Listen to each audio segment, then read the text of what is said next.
Utah Senator Mike Lee joins us. Good evening, Senator. Good evening. I guess nobody really expected the bill to pass, but the president at least was hopeful.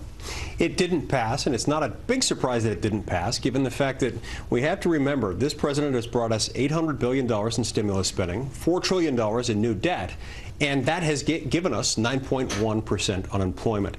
These things have not helped the problem. They've made it worse. The president's job bill would have given us more of the same failed policies that have made matters worse. All right, well, he was obviously ready for that vote because the ink was hardly dry on the vote when the president issued a statement. And among other things, the president's statement says that your party obstructed the Senate from moving forward on this jobs bill. Well, that's interesting, given that it's his party that, during its time in the majority, has undertaken a process called filling the tree, far more than any other party during its control of Congress ever. What does that mean, fill the tree? It means that you block the other party from introducing amendments.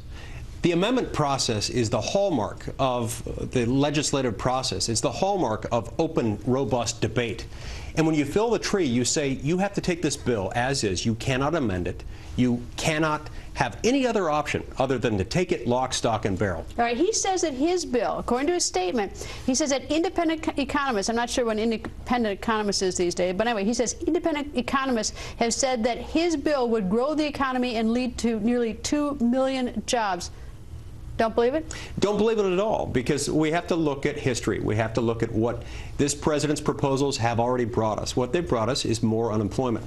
What we need to do is get government out of the way. We need more proposals like cut, cap, and balance. We need a balanced budget amendment to the Constitution to restrict what Congress can do.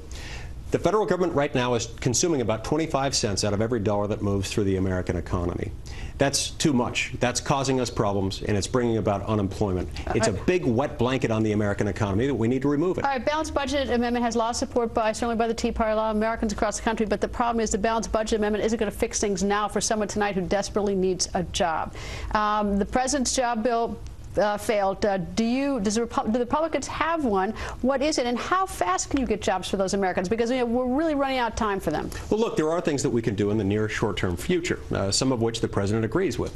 For example, I've heard the president say at least twice this year that we, as Americans, ought not have the highest corporate income tax rate in the world. We need to lower that, and we need to close some of those loopholes. So he's for that? Yeah. So what's the delay on that part? I am not sure. But what he's told us in the past is we have to pass his bill lock, stock, and barrel. We have to pass the whole thing, not just parts of it. We do need to reduce that part of it.